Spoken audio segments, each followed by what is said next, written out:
I just finished reading Jojo, and I think it's time for me to finally rank the Jojo parts. And part 9 won't be in here because it's not done, and this list is just my opinion and based on how much I enjoyed each part. So if your favorite part is Phantom Blood, cook, but fuck no, because that is in last place at number 8. I honestly really like early part Phantom Blood, right before Jonathan learned Haman. The scene where Dio becomes a vampire is really cool, and that whole fight between Jonathan and Dio inside the mansion was super intense because vampires are so fucking OP, and Jonathan, I was gonna say is a normal person, but look at this dude. Anyway, this fight was really good, and so was everything before that, but what comes after that was not. Everything from chapter 17 to 41, I did not give a fuck about. After Dio had another fake out death, I was just waiting for the shit to be over. And I was in luck because we got the ending. The fact that Jonathan died at the end of the series really raised the stakes for every part after that because it meant that any character can die. It didn't matter who it was. All in all, I think part 1 is like a 5 or 6 out of 10. It's not horrible, but it's like, you know, Jonathan was my least favorite Jojo out of all of them. Dio was my least favorite villain out of all of them. I know everybody rides on him, but part 1 Dio, be for real. Number 7, part 3, Stardust Crusaders. This might get me cooked. I know everyone loves part 3. Y'all gotta chill. I absolutely love the dynamic between all the characters in the main group. It's got the vibes of just me and the boys and this random dog we found traveling across the world fighting people. And it makes the villain of the week setup that part 3 has tolerable to a certain extent. Like sometimes I'm like, okay, did we really need this pedophile orangutan? I didn't think so. Now I didn't like Dio in part 1, but in part 3, I understand why people like him. He really just takes over any scene he's in, and I'm glad I watched the anime for the last couple of episodes because I could hear this sexy ass man. There was a lot of fun shit that happened in part 3, like both the Darby brothers fights, Whole Horse as a character, I like that dude. That one arc where Polnareff was talking to a genie, but there's also some not fun shit in here, like the other pedophile. Why are there 2 in this? It might be a fan theory, but that one dude who turned Polnareff into a child, check his hard drives. At number 6, we have part 4, Diamond is Unbreakable. I love Josuke. He's just such a silly guy. Kira, such a silly guy. Top 2 villain in the series. This dude is terrifying, mostly because he could actually be like a real person. Obviously take away the fucking pink cat he has. Other than that, this dude is a fucking psychopath. I actually like most of the slice of life in early part 4 because it makes the town feel more lived in, and it makes Kira's introduction hit even more. And some people say you can just skip right to when Kira is introduced, but like, Antonio?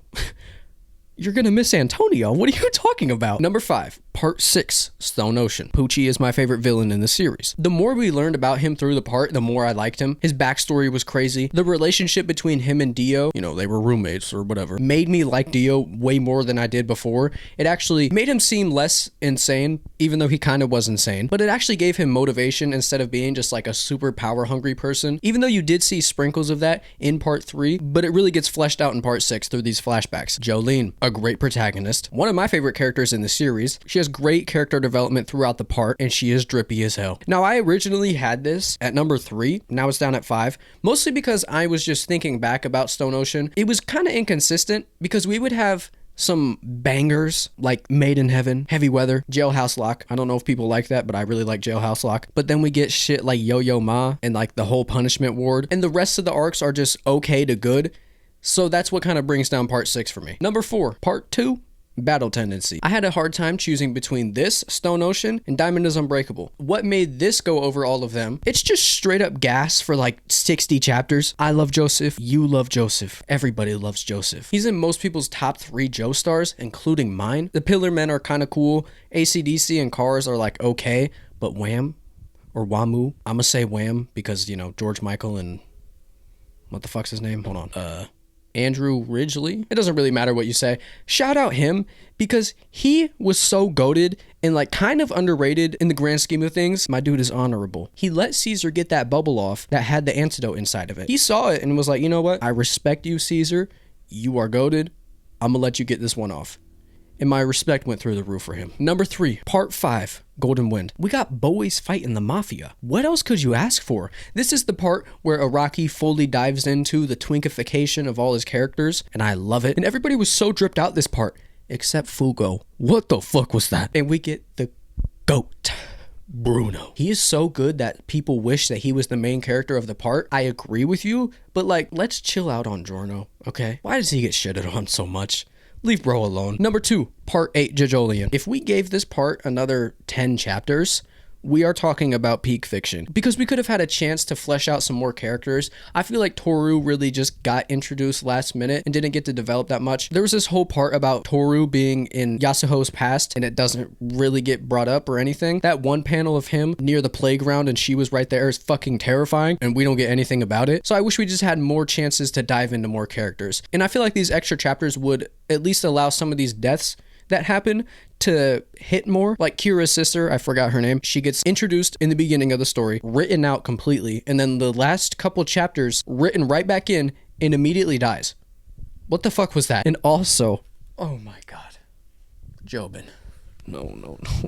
I don't even want to think about it. What the fuck was that? I did not even know he was dead, because I've seen JoJo characters like get fucking nuked and survive. But he died from like an aerosol like squirt can. What the fuck? Are we serious? He's one of my favorite characters in the series, along with a top 3 Joestar. He's not 3. He's not 1. He's number 2, Gappy. This dude's so goofy, and I like the mystery around his character and finding out his identity. And we need a big shout out to Yasuho. She was the MVP of this part. She got all the information. She knew that Jobin had the Rokakaka branch, and then no one else believed her. She was the MVP. Also, Joshu. Oh my god, what the fuck is that thing? Nut King? That's a great stand name. Everything else about you? Crazy. And to nobody's surprise, number 1, Part 7 Steel Ball Run. I feel like this is everybody's favorite, or at least top 3, and we also get the best Joestar, Johnny. Joseph had my heart for 5 parts until I saw this sexy ass disabled man wheel his way in, and he had me. Okay, and so did his boyfriend Gyro. These two are up there with D-Wade and Braun for iconic duos. They could be doing the most random shit. I don't give a fuck. I'm reading that. I am there for it. I like the whole new universe because it gives characters that already existed a new breath of life, like Diego. I just love this Dino Man. He is so hot. We might need a sexiest JoJo characters tier list. It'd probably be like Jobin, Johnny, Gyro, Jobin, Diego, Coco Jobin. And before I talk about anything else in Part 7, Lucy Steele. She is a fucking trooper. That child went through so much and accomplished so much. Valentine. A great villain. Some people say he's not evil. I'm going to need you to reread Part 7. What the fuck? All right, that's about it. Let me know if you agree with any of this. And also, let me know your part ranking down below. I'll see y'all in like 3 months. I should just pack up my bags and get loaded. This is Part 3, but better. We get, I was about to say sexy, but they're like 15. So we're not going to say that, even though I did say that. Is my lighting like ass now? It is. Great. This is what happens when you film at fucking... Holy shit. That is harsh. Okay. That's actually just straight up worse. Oh my god, my goat. I can't believe he died like that. I was kerfuffled. I'm bald now. Joseph had my heart for 5 parts straight until I saw this sexy ass disabled man wheel his way into the page. Characters that already existed a new breath of life, like Diego. Come on me. And also let me know why Jobin is the best character in JoJo's Bizarre Adventure. Thank you. He might put a beetle in my ass, but I don't know about that. Other than that, I want him.